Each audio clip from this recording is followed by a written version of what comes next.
This episode is powered by Anivia Pickleball.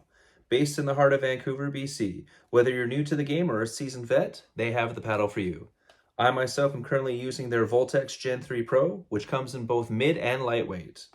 A big thank you for the team at Anivia for taking a chance on me in this podcast. And for listeners of the podcast, if you enter AGorman15 at checkout, you get 15% off. Check out Anivia.com now. That's AGORMAN 15 at checkout.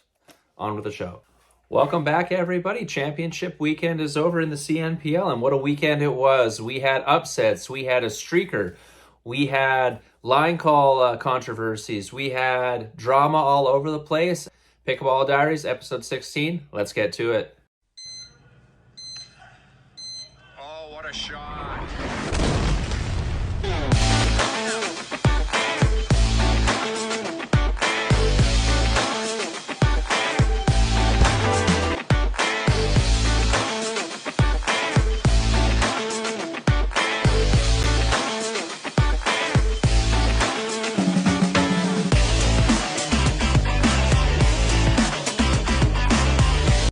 All right, guys, we are on day one. I'm doing these games as they come. So the first game that just finished, the Rocky Mountain Rush versus the Northern Rollers, the 1 versus the 8 seed, and we have an upset right off the bat. The Rollers came in. They looked super, super confident. They exploited where it looked like the Rush was showing some weaknesses. The Rush didn't look like they quite had it. And especially Casey and Brett, they seem to be struggling. I don't know if it... Casey had her Achilles taped on the 1 foot, so I don't know if that was bugging her or not, but in the women's match, Jess and Emma won 15-11, and they were really picking on Casey in that match. And Alex had trouble inserting herself in to try and help Casey out, and Jess and Emma just took advantage of that.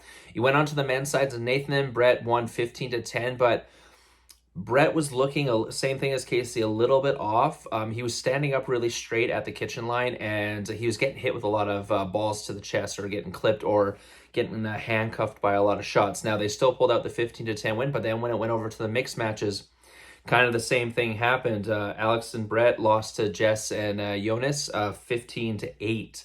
And for an 8 taken out first seed with that type of thing, that's really impressive. But Jess and Jonas played great. They saw where the Rush were making the mistakes, and they made them pay for it.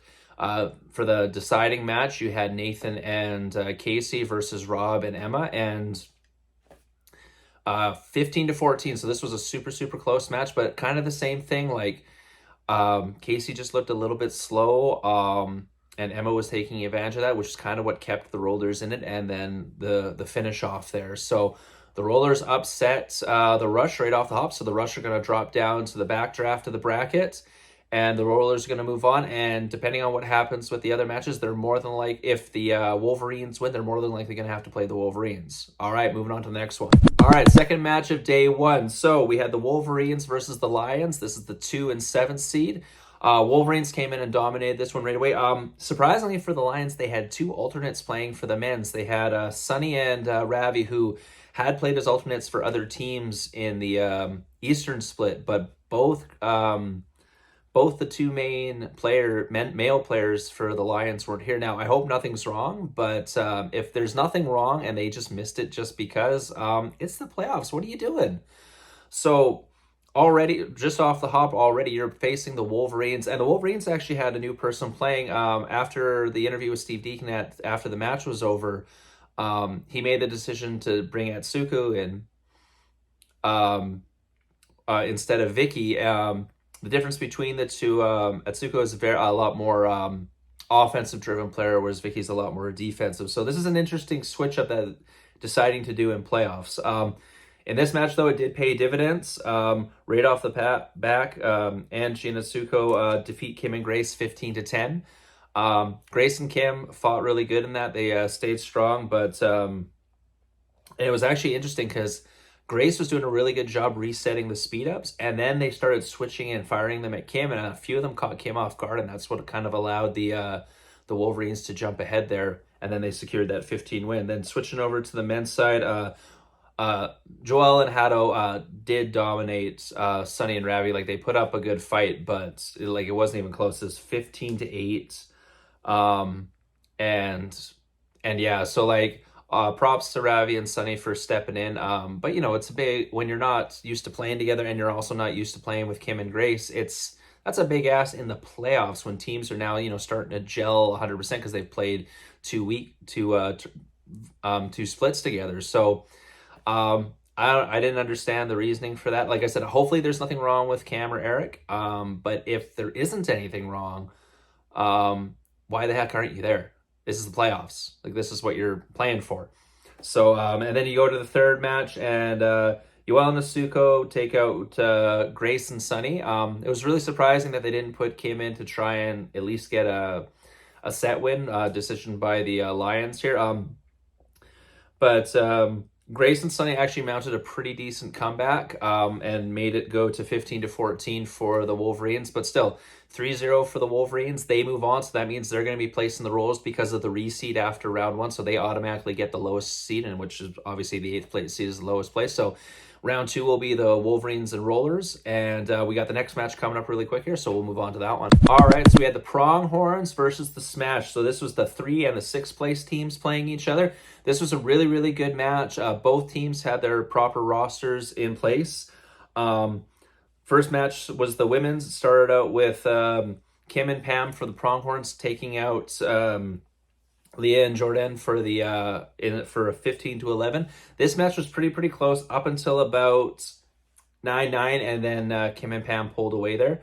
Pam seemed a little bit, I don't want to say hesitant, but this match she looked a little bit hesitant with some of her placement shots. There was a few shots where it looked like she could have been a little bit more aggressive, and that kind of allowed Jordan and Leah to kind of stay in the battle a little bit.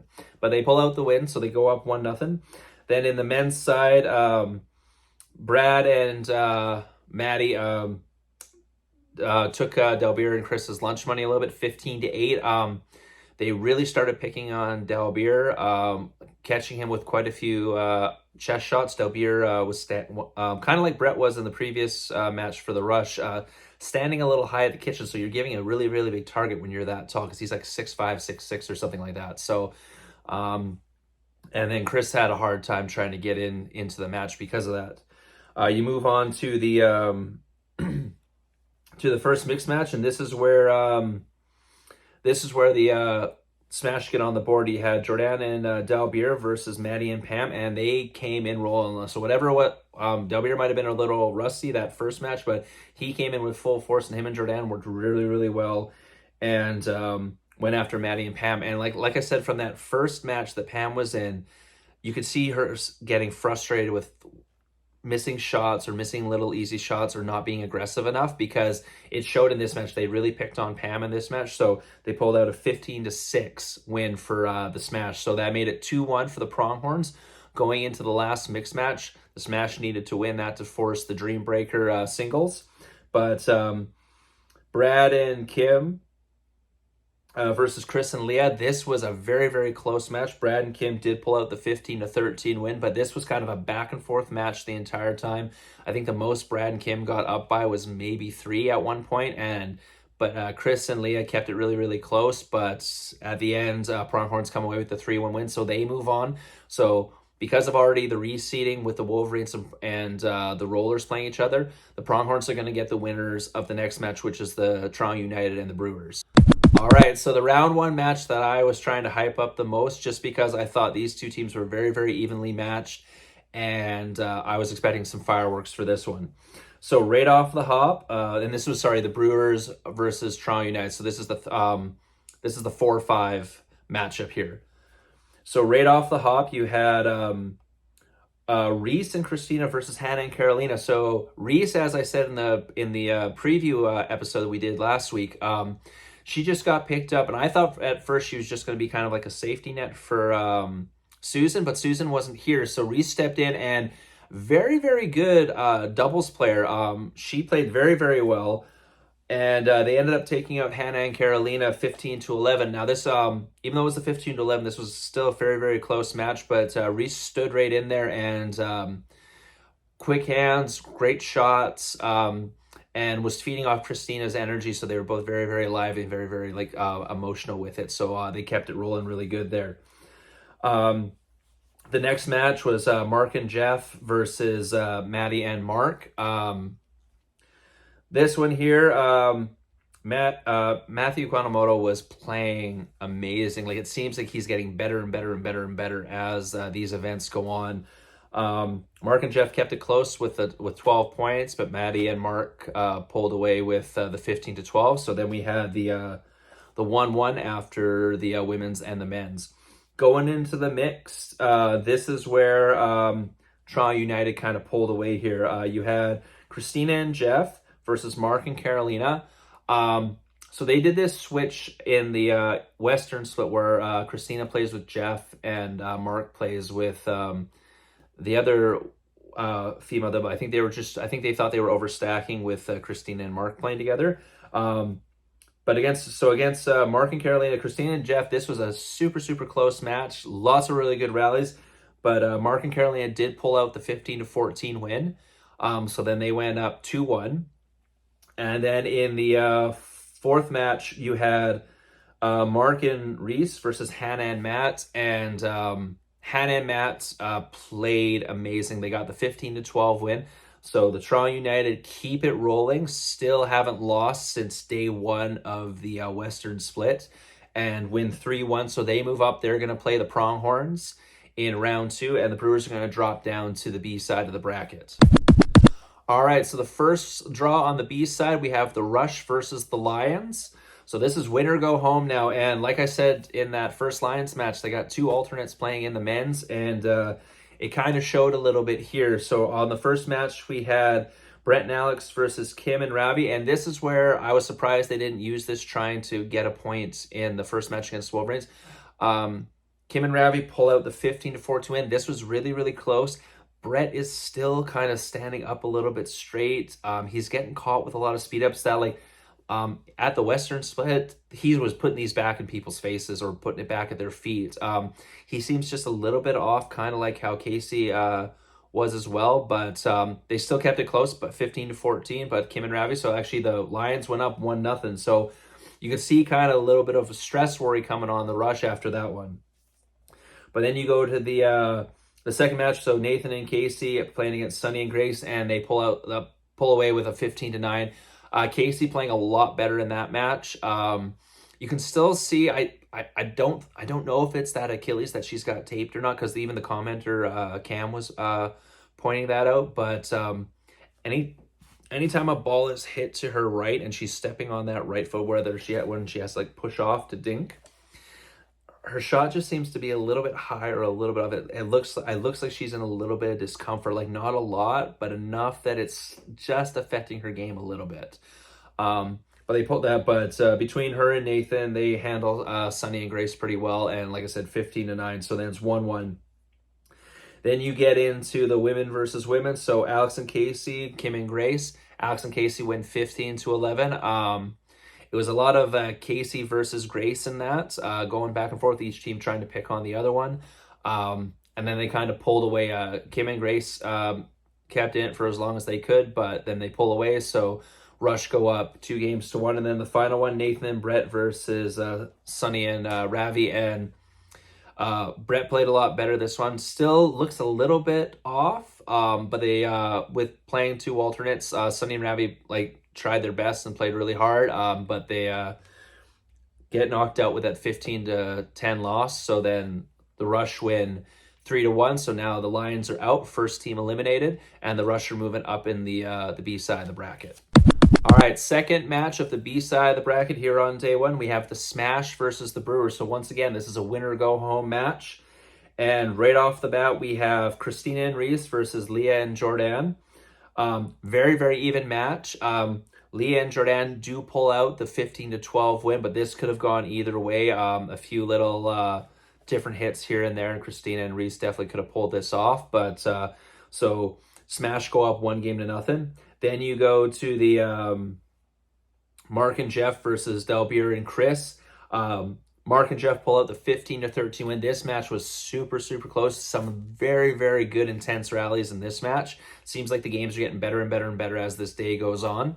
So that tied it at 1-1. Then when you went to the The mixed matches, you had Mark and Reese versus Dalbeer and Jordan. Mark and Reese pull off the 15-12 win to go up 2-1. Once again, Reese is playing very, very good for someone who didn't play in any of the lead ups to this, stepping in and taking in this role. And she has very, very quick hands, very, very good. And they took out Dalbeer and Jordan, once again, kind of picking on Dalbeer a bit with getting him to kind of lean in and stuff because of his height. Final match, Christina and Jeff versus Chris and Leah. And I don't want to... It was 15-9 that Christina and Jeff won. They just were placing the balls very, very well. You could see Chris and Leah trying to overcome. There were some really, really good rallies in that, but it was kind of like they were fighting a losing battle in this one. So Brewers take out the Smash. The Smash are the second team eliminated. Brewers move up on the B side of the bracket.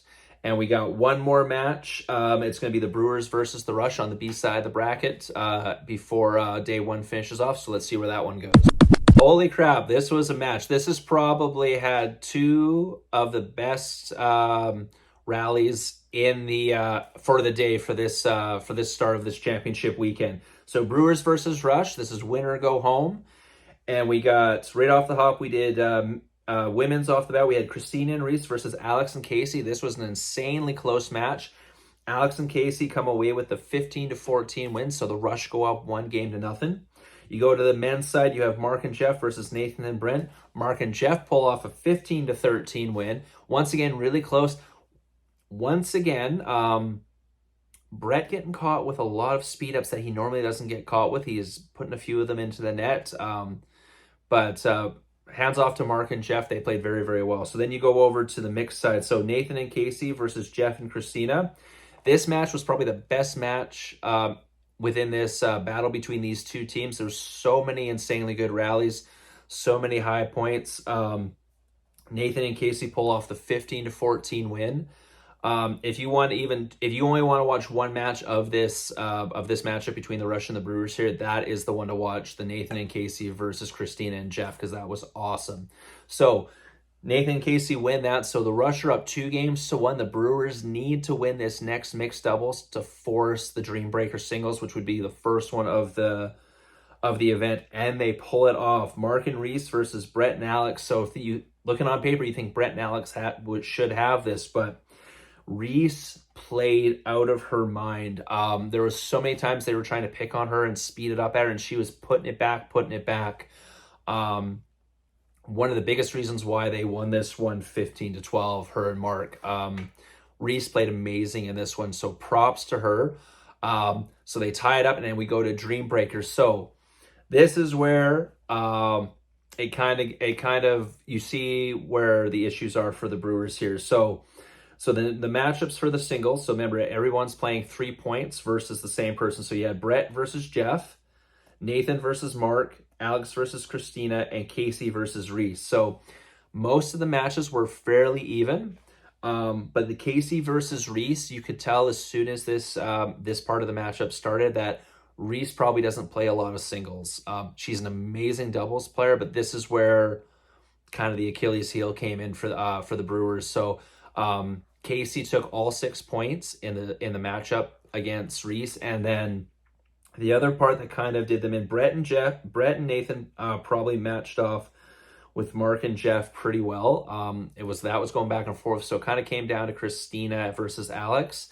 Alex, I think, swept the whole 6 points. If not, she got 5 out of 6, and there was a few spots there where Christina had the ball on her paddle and just mishit. She put it out, put it into the net. She had Alex out of position and just missed the shot. So with that, 15-8 for the Rush, so they eliminate the Brewers. So the Rush are now in the top part of the B-side bracket, so they will play the loser of the 2 matches in round 2. The winner of the losers of the 2 matches in round 2 coming up tomorrow. So first day over, we had some really, really great matches. Probably the best match was that last one with the Rush and the Brewers. There was a streaker, first streaker in CNPL history, which was funny. Very, very good matches. Some great back and forth, even a little bit of trash talking between some of the players. As far as production-wise goes, no issues with the video, no lags or anything like that. Commercials were good. You could see a lot of local stuff there. Cam was joined for the majority of the day by Sarah McGinnis, who is the who is a player who is there as a reserve for the CNPL. And she did really good, great job commenting. Her pickleball knowledge is very, very good. So that's the end of day one. So we'll see what happens on day two. I'm looking forward to it. All right, so the start of day two. So round two on the A side, the first matchup we have is the Wolverines versus the Rollers. So this is the 2 versus the 7.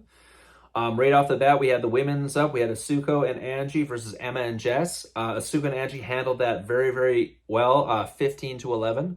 Asuka seems to have settled in with Angie well after that first day. There was a few little hiccups they had, but they still pulled out that first win. The Rollers, not quite, I don't want to say not quite as confident. They were still confident, but not quite as crisp as they were yesterday when they pulled off that upset against the Rush.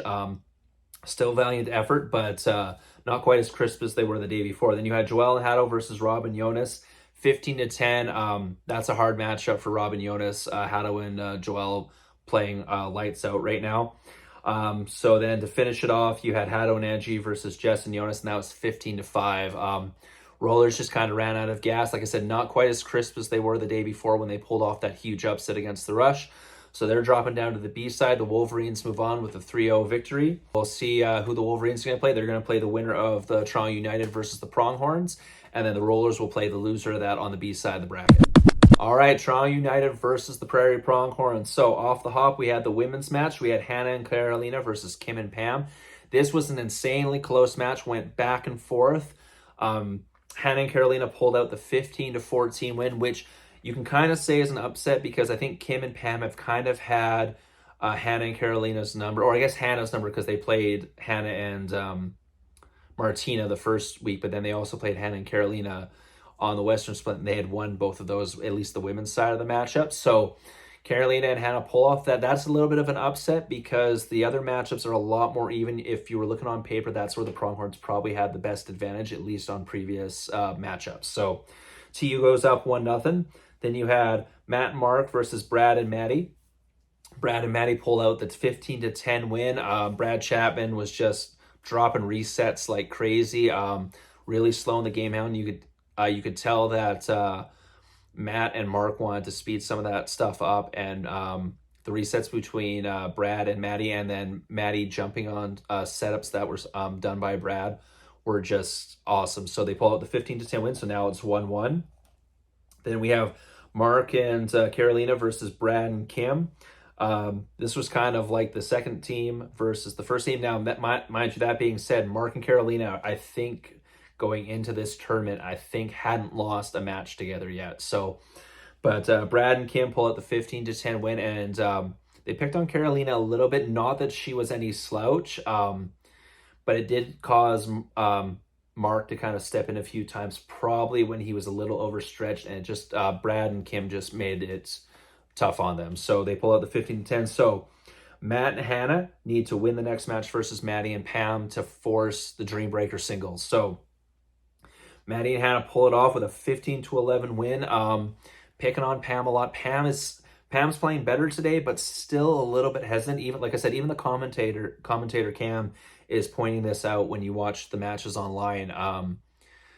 She seems to be like, normally what you want to be is you want to be right up at the kitchen line when you're playing. She seems to be taking like 2 or 3 steps back and is kind of confident to play there. So I don't know if she's not trusting her reaction time or what, but playing a little bit hesitant, and you can see she's easily getting frustrated with herself when she misses a shot. So, but yeah, Hannah and Matt took advantage of that.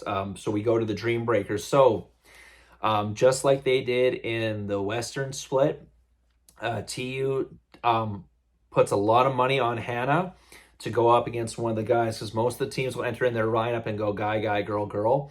Toronto United went Matt, Hannah, Mark, Carolina. So Matt versus Brad, Hannah versus Maddie, then Mark versus Kim, and then Carolina versus Pam. So really they're assuming that Mark's going to get all 6 points versus Kim. And then as long as Hannah can steal some points versus Maddie, this is what she is banking on. And she does it. She pulls off out of a total possible 6 points, she gets 3. So she basically gets 1 the first time, then she gets 2 the second time. Mark gets all 6 points versus Kim, and then Carolina finishes it off against Pam. TU pulls out the 15-6 win. This has been the Pronghorns' little bit of Achilles heel, is when they get stuck in these Dream Breaker matchups. against some of these very, very singles-oriented teams. Great. Matt and Brad was a great one to watch. Brad pulled off some really good shots, but Matt is just he's playing lights out this weekend. Like so far, it'd be if I'm picking like most improved compared to like as from the start of the season to now, Matt Quantamoto's been playing lights out this tournament. All right, so that means Pronghorns drop down, so they're going to be playing the Rollers on the B side, and TU is going to be playing the Wolverines in the semifinals. The winner of that now becomes the twice to beat in the finals. So let's see how that goes. All right, so back onto the B side of the bracket, we have the Pronghorns versus the Rollers. Watching the previous match of the Rollers and watching this one, you can tell they kind of ran out of gas. Right off the back, you had the women, so you had Kim and Pam versus Emma and Jess, 15-11 for Kim and Pam. Pam is still showing a little bit of hesitation, but it wasn't enough for Emma and Jess to capitalize on, and Pam and Kim pull out the 15-11 win. So they go up 1-0. Then you have Brad and Manny versus Rob and Jonas. And Brad Chapman's feeling it right now, so 15-9. They really picked on Rob in this match. And they were trying to pick on Maddie, but Maddie was just making Rob move. And as soon as Rob got out of position, Jonas was trying to step in and help, but Brad and Maddie would just finish it off. So they go 2-0. So in the deciding one, you had Kim and Brad versus Jess and Jonas. Jess and Jonas put up a very, very good fight in this, but Kim and Brad pulled out the 15-10 win. It was very, very close up until it was about 10-10, and then Kim and Brad just kind of pulled away after a timeout. So Pronghorns win 3-0. The Rollers are eliminated. Pronghorns move on, and they're going to play the Rush to get back to play the loser of Toronto United and the Wolverines. All right, so second final game on the B side of the bracket, you have the Rush versus the Pronghorns, and man, was this match a barn burner. Probably one of probably the best match I've seen for today, at least so far, aside from the TU versus the Pronghorns. But this one had it all. Right off the hop, you have the women's. You have Alex and Casey versus Kim and Pam. Super, super tight match. Alex and Casey pulled a 15-14 win. So Rush go up 1-0. Then you have Nathan and Brett versus Brad and Maddie. They picked on Brett, like I was saying from the previous matches. Brett's just a little bit off. He's not quite as crisp. He's standing up a little straight, and they're catching him with those speed ups. They're handcuffing him, and they're going into the net. So Brad and Maddie pull out the 15-10 win. So now we're 1-1. So going into the mix, Nathan and Casey versus Brad and Kim. Nathan Casey really picked on Kim in this match. Not that Kim was showing weak signs, but you could see she was getting frustrated. She was trying to put more pressure on Casey, who also was showing signs of fatigue with that Achilles.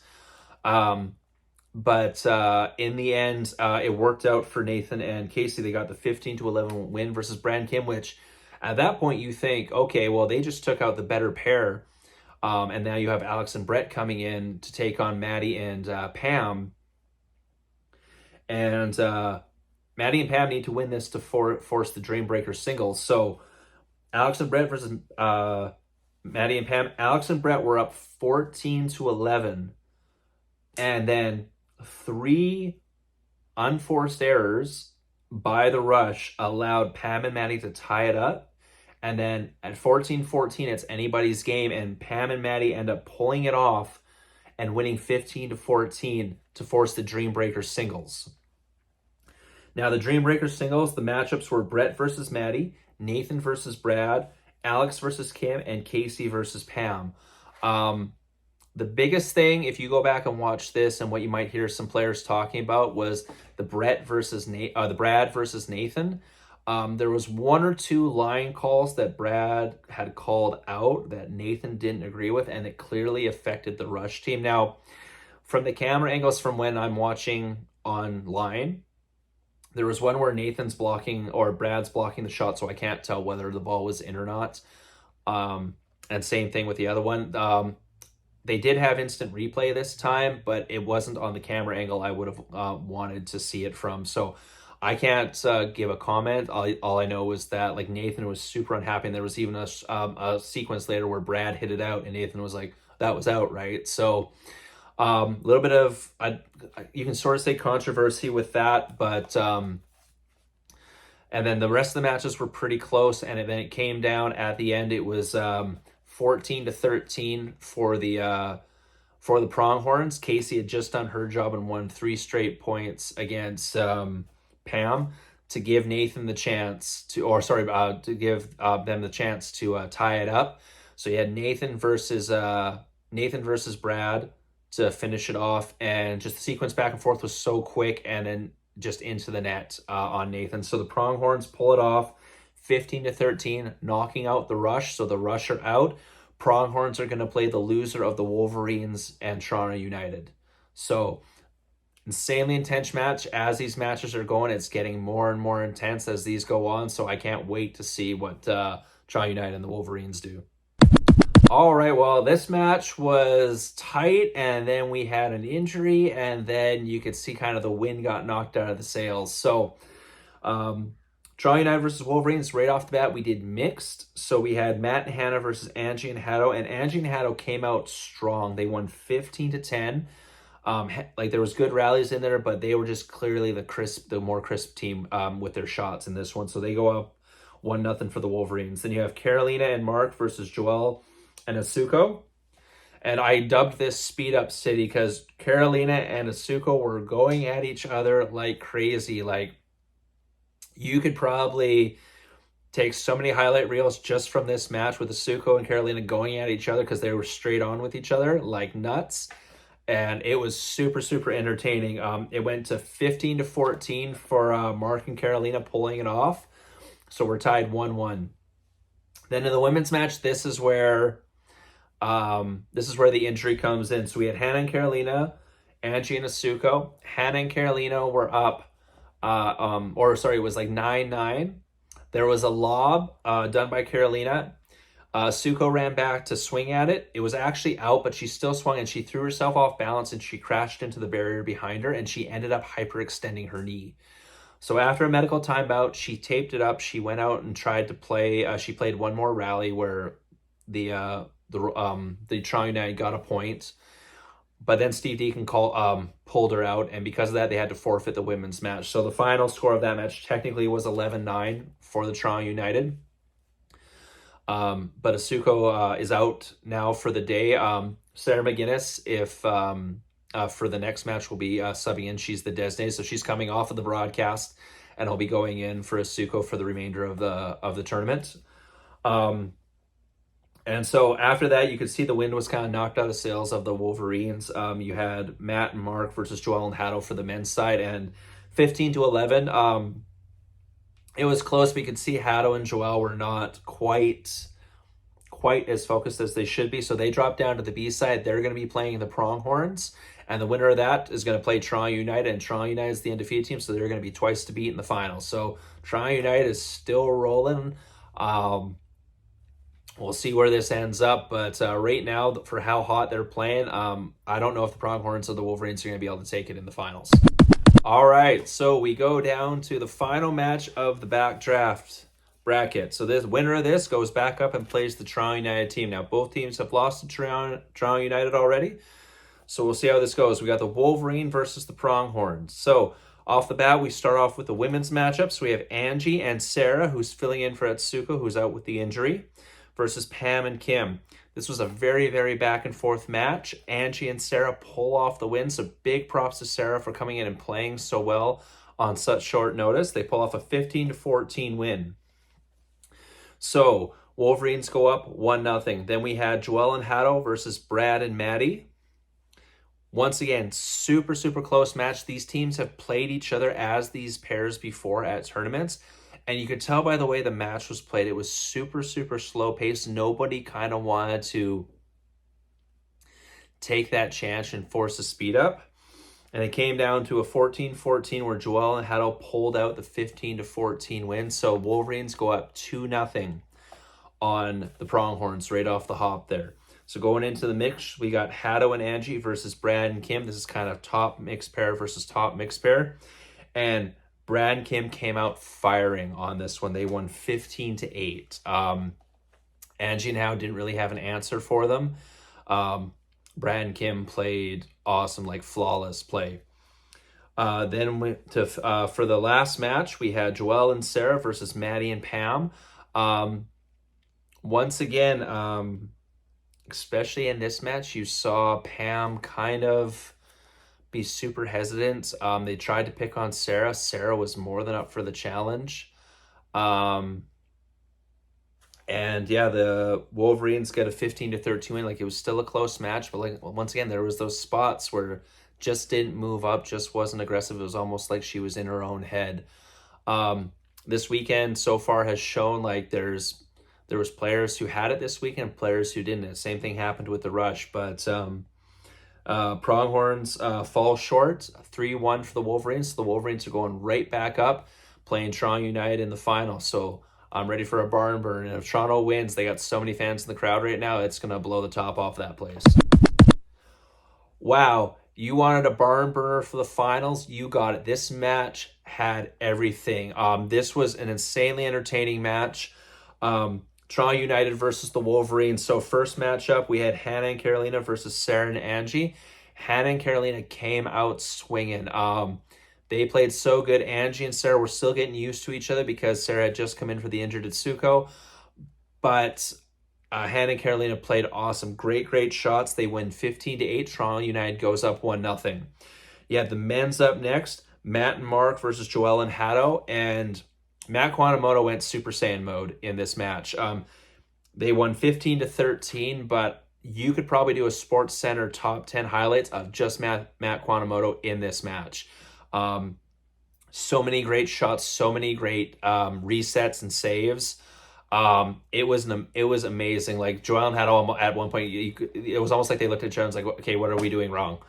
They were making really good shots, and Matt was just putting them back into play. He was hammering it down. This was an amazing match. So Toronto United goes up 2-0 in that one. First mix, you have Matt and Hannah versus Angie and Hato, and Angie and Hato came out like their backs were against the wall, because they came out firing. Angie showing why she was the number one draft pick. Amazing shots. Hato with amazing placement in his shots as well. Matt and Hannah kind of got put back on their heels, and the Wolverines come out with a 15-9 win for that one. So now it's 2-1 Toronto United. So coming up to this next mixed match, Wolverines need to win to force a dream breaker tiebreaker. If Toronto United wins it, they win the championship. Mark and Carolina versus Joelle and Sarah. This is a great match. So many great rallies back and forth. Toronto United gets up 14-12 with serve. That rally felt like it went forever, and there was so many speed ups and so many resets in that final rally.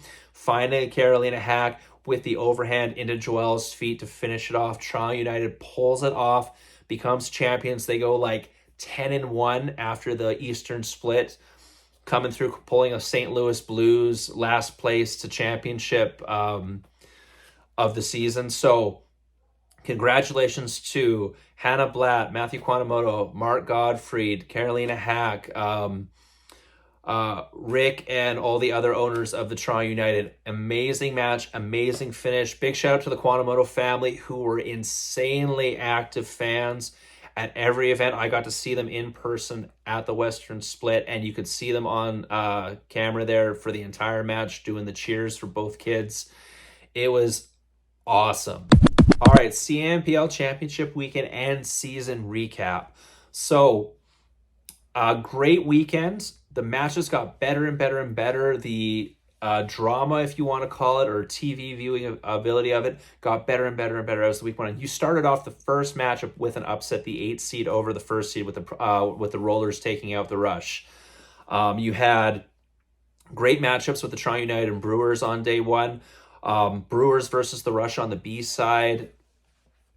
Pronghorns versus the Rush on the B side as well. The Wolverines versus TU, both in the semis, and then in the finals. You had Toronto United, if we're talking all the way back to the Western Split, going on a 10-1 record, barely even losing sets after that slow start on the Eastern Split where they were missing players. So huge shout out to them for that. You had reserves coming in for with Sarah McGinnis coming in for Asuko when she injured her knee. You had a streaker in that first day as well.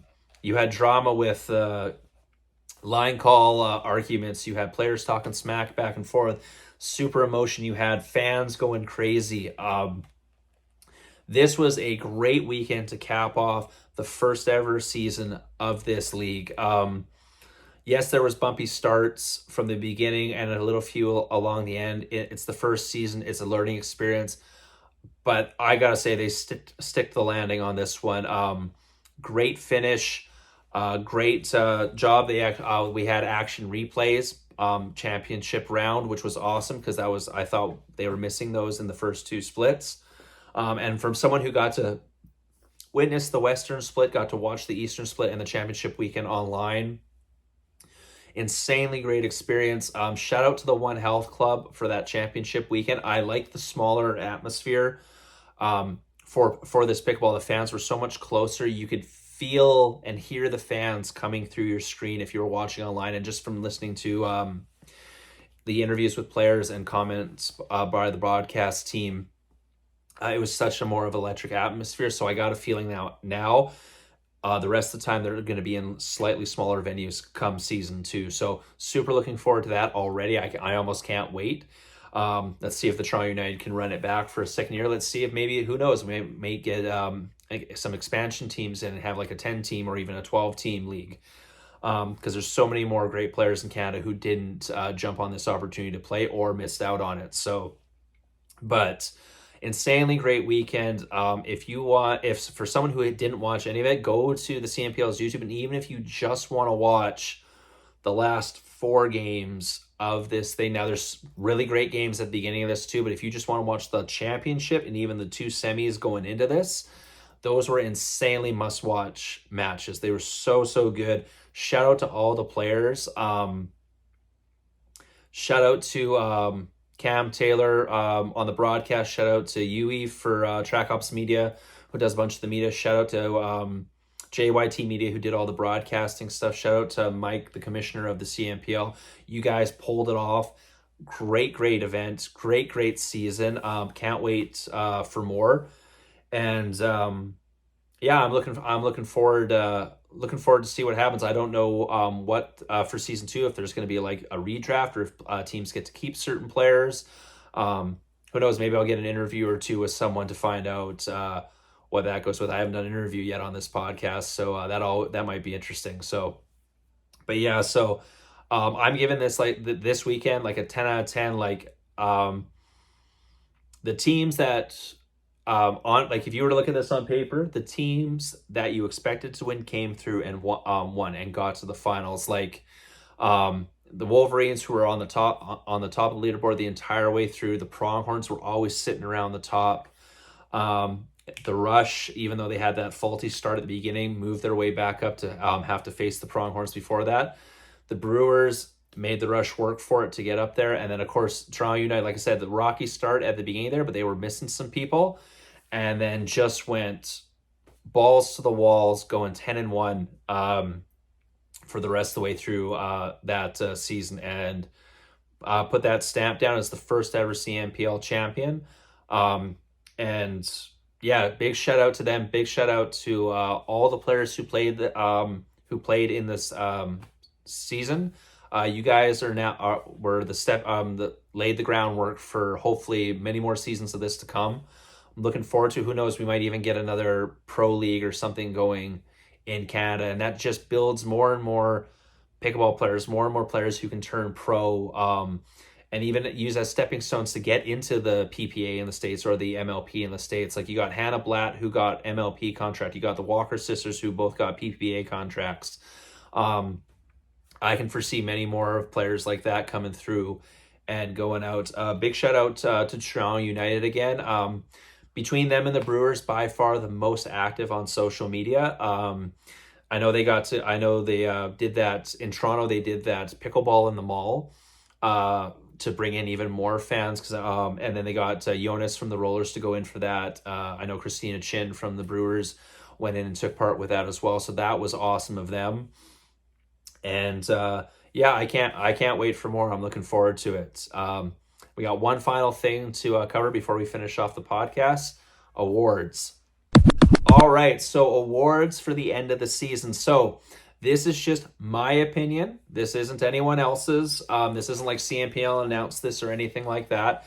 But it wouldn't be a pro season for me without some type of awards. So I'm going to rename the Eastern Split Player of the Weekend, the Western Split Player of the Weekend. Then we have an MVP, a Steal of the Draft, a Defensive Player, Powerhouse or Offensive Player, and then I'm going to save the last one name wise just because it's a dead giveaway who it is if I say what the award is. So starting off with, we'll go with the East Split Player of the Weekend. So if you remember the coverage of that podcast, when I did the podcast covering the Eastern Split, that was Jeff Elwood of the Brewers. Jeff played out of his mind in that tournament. No one really knew, at least I didn't at the time, knew Jeff's background and where he was coming from that, but he came in and he was a huge part of the Brewers' success that weekend, especially when it came down to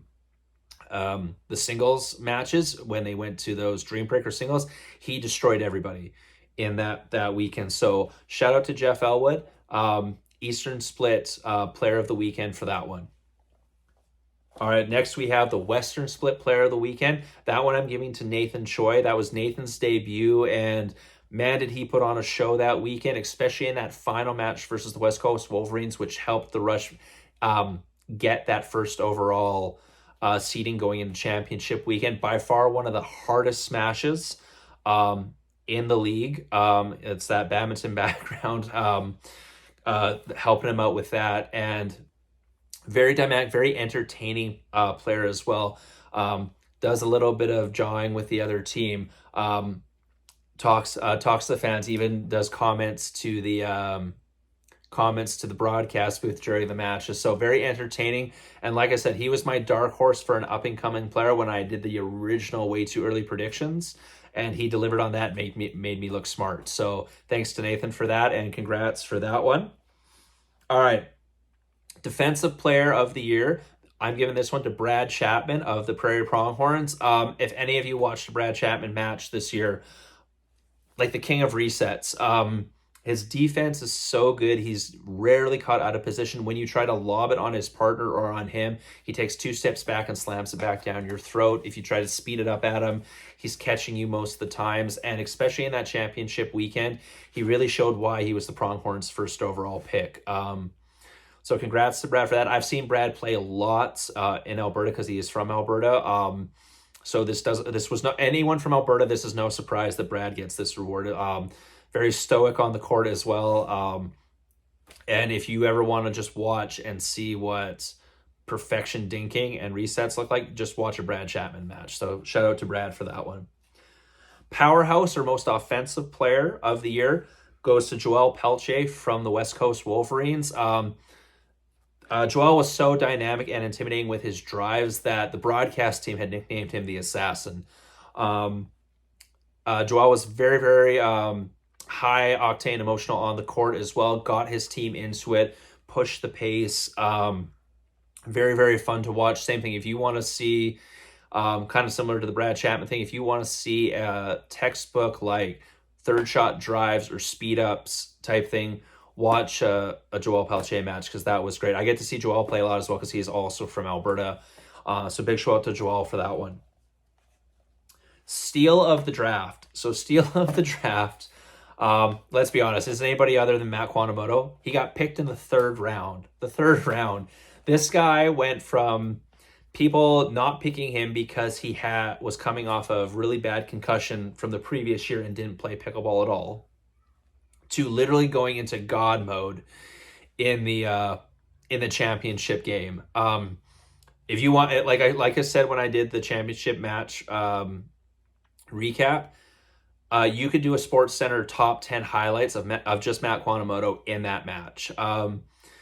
The fact that he got picked 20th overall, aside from Brad Chapman getting picked 6th, any male player who got picked before Matt, I'm sorry, but general managers, you got to be feeling silly. Matt showed why he's the highest ranked duper player in Canada. Insanely good player, insanely athletic. And honestly, if it wasn't for Steal the Draft, I would probably be considering him for MVP. But yeah, runner up for that might be Nathan Choi, who was picked 21st and Matt was picked 20th. But going all the way to the championship, getting picked 20th overall, and clearly being like the best male player on your team, that's Matt Quanimoto all the way for that. So congratulations to Matt. All right, we'll do the unannounced awards. So I'm calling this the Fred Van Vliet Award. So for those of you who are Raptor fans, are kind of going to get where I'm going with this. But for those of you who aren't Raptor fans and don't know who Fred Van Vliet is, he was an undrafted player who got picked up by the Raptors, who then became an integral part of their championship run when they won the championship back in 2019, and is now one of the highest paid player ever who's never been drafted. This award goes to Carolina Hack of the Toronto United team. Wasn't drafted, didn't play in the Eastern split, was listed as an alternate for the Toronto United team. Gets into the lineup in the Western split, and holy crap, what a spitfire of a player this lady is. Insanely good two-hand backhand. She's a lefty, has no problem getting into a firefight with anyone. Was a huge part. Her and Mark's mixed partnership was a huge part in the Toronto United team's success. She got to finish off the championship match with her overhand shot for the winning point. So for someone who wasn't drafted, who became such a big part of this championship team, Fred Van Vliet Award goes to Carolina Hack. Anyone who watched any of her matches is not going to fight me on this at all. She played amazing, and a massive part of that Toronto United team's success. So congrats, Carolina. Finally, MVP. So a few requirements I had for this is you had to play in every single event, and literally had to be a massive reason why your team won. So this is an entire season. This isn't just season and then there's a playoff MVP. This is the entire spectrum of it. So there's some people who played really well in the playoffs, not as hard in the season, and some people played better in the season than when it came to playoffs weren't quite the same. This person was consistent and strong the entire way through, and that is Hannah Blatt of the Toronto United team. Aside from being the 4th overall pick, and she proved that she was that good to be the 4th overall pick. A lot of people didn't know Hannah because she's been playing in the States, hadn't played a tournament in Canada. So shout out to Rick and the Toronto United team for picking her that early and picking correctly. She was one of the only females who wanted, where it was the team's decision to have her pin against the guys in the Dream Breaker singles. And not only did she perform well, she stole points and won matchups. Like the game against the Pronghorns, out of a possible 6 points, she took 3 from Maddie Sadola in that matchup, and without those 3 points, the Toronto United team's not winning that, because it allowed the rest of their team to just do what they do best and play their game, and she's carrying that extra load. So shout out to Hannah for playing amazing like that. She was consistent all the way through. And to steal a line from Tim McAuliffe, the difference between good and great is consistency. Probably the most consistent player all the way through. I don't think she really ever had an off game. Hence why, 10-1 for the Toronto United team after that Eastern split. So shout out to Hannah for that, the MVP, at least in my opinion, for season 1 of the CNPL. And I think that'll do it for the podcast for this one. Once again, huge shout out to everyone. Big shout out to the Toronto United team. Congrats on the win. Go celebrate, guys. You guys definitely earned it, and I can't wait to see if you run it back next year. Left hand. Oh, look at that. What a way to end it. An overhead smash. And not just an overhead smash, but a jumping overhead smash by Irene. So Irene and Andrew from East River, Alberta. Gold medalists.